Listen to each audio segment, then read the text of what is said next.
Hello and welcome to the Mom Entrepreneur Playbook. My name is Natalie Peterson and I am your host for the show.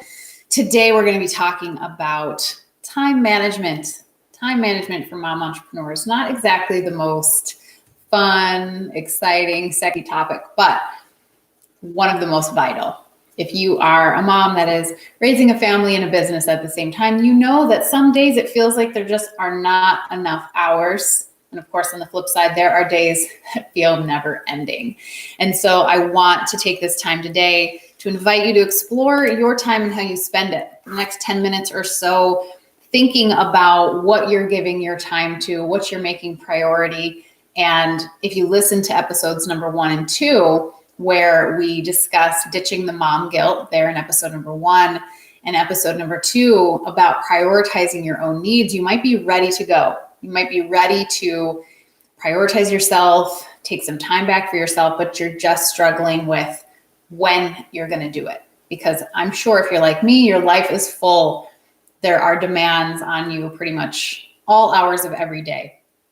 And so looking at how we're spending our time and where we might be wasting time is an extremely important activity to do every once in a while.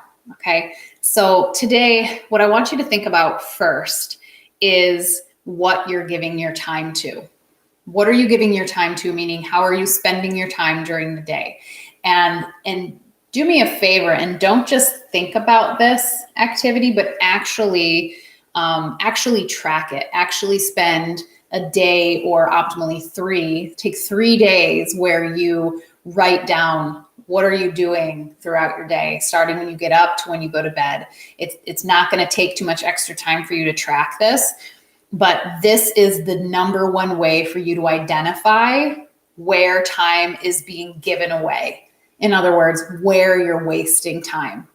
And we all do it. Okay. We all waste time. We all give time away that is precious, that we don't mean to throw away. But by going through this activity where you track and you come away with it knowing, well, here's why I'm wasting time. Here's where I'm doing things that are not important. You're going to come away from this activity with opportunity. You're going to come away with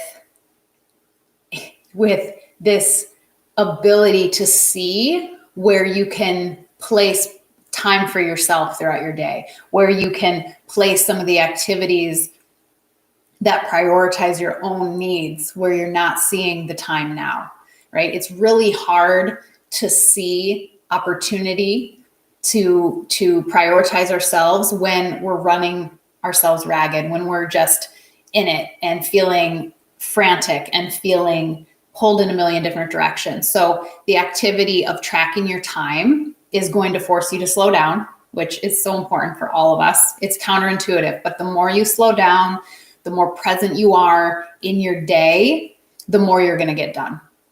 The other thing is that when you write it down, you're going to see on paper how much time you're actually wasting with different activities. You're going to see how much time and how much of yourself you're giving away to non-essential activities. A mentor of mine says all the time, if you measure it, you can change it. And I'll say that again because it's so important and it can apply to so many different things in your life. If you measure it, you can change it. So that's true of any business activity that you're trying to do. So let's say you're trying to be more impactful on social media and you're trying to post more or do more stories on Instagram. If you measure it, if you keep track of how many stories you do each week or how much content you put out, it will change. You will improve it just with the simple act of keeping track. So the same is true for being more effective with your time. If you track it, if you write down how you're spending your day and how much of your time you're giving away, you will automatically start to waste less time. You will automatically start to give away less of yourself just by being aware of what you're doing.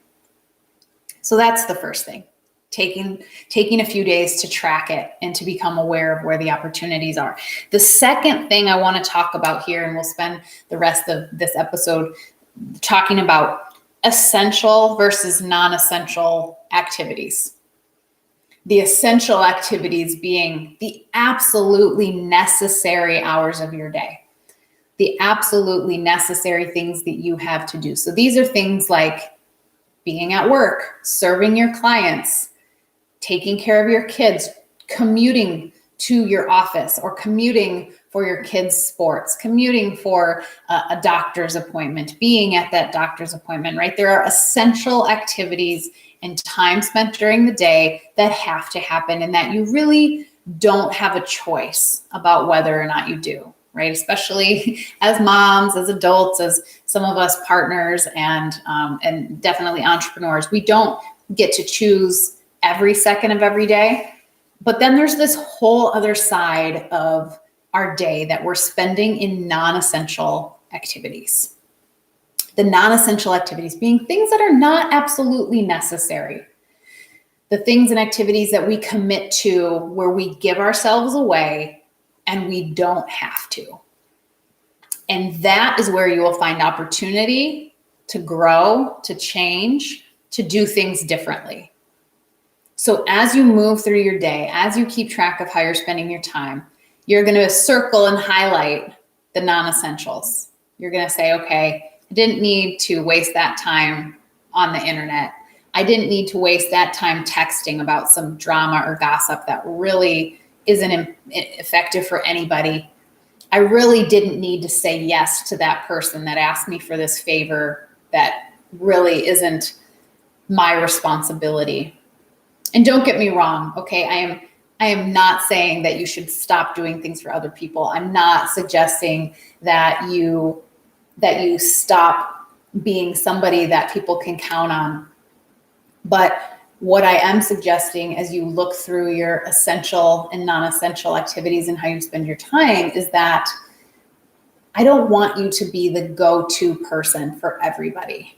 I don't want yes to be your knee-jerk response to every single person in your life, because there are essential people that you say yes to.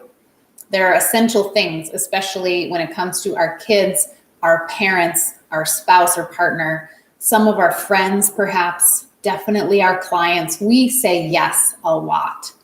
So where can you start saying no?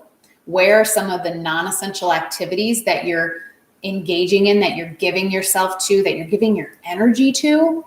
That's the place where you have opportunity to subtract so that you can add more for yourself. And what happens when you do that, when you start to take away the non-essentials and replace it with essential self-prioritization, your health and happiness is going to grow. You're going to feel better. You're going to be healthier. You're going to be happier. You're going to be more effective in your business when you manage your time and when you spend time doing essential activities. You're going to feel more engaged, more motivated. Your ideas for your business are going to be more brilliant because you're going to be that much more connected and engaged with what you do. So that's the first thing I want you to do. I want you to spend a few days tracking your time. And then I want you to look at it critically. I want you to look at, all right, what are the essential activities I engaged in? And what are the non-essential activities? Because the non-essential activities, when you get rid of those, when you get rid of as many as you can, that's where you can plug in the health and happiness investment for yourself. That's where you can plug in growth. That's where you can plug in just things that make you, you. And the more you can do that, the more you can grow as a woman, the more you're going to grow as a mother, the more you're going to grow as a business owner. So that's the next thing, all right? I want you to focus on that. When we come back next week for episode number 4, I'm going to talk about how to say no more often. How to say no. So in the meantime, when you identify some of the non-essential activities and tasks that you want to subtract, start with the activities that don't have to do with saying no to people. Unless it's easy for you, unless it's a really accessible thing. Start with, okay, I don't have to have the news on. I don't have to have the TV on. I don't have to be scrolling through social media. I don't have to go out and make sure I have every treat my kids want. I don't have to do everything for everyone. So start to eliminate some of the activities that don't require you to back out of commitments or don't require you to say no when someone asks you for something, because that can be a little more difficult, saying no to a person face to face. When you start with some of the things you control easily, it'll give you some practice for when you start to say no to people more often in order to create more space and take more control of your time. So that's it. Track the time, look at it critically, and identify some things you can get rid of. And I will see you next week for a discussion on how to say no more often. I have a couple of tricks for you that are really simple and will get you back so much of your time. You're going to love it. So stay tuned. We'll see you next week, and take care of your health and happiness.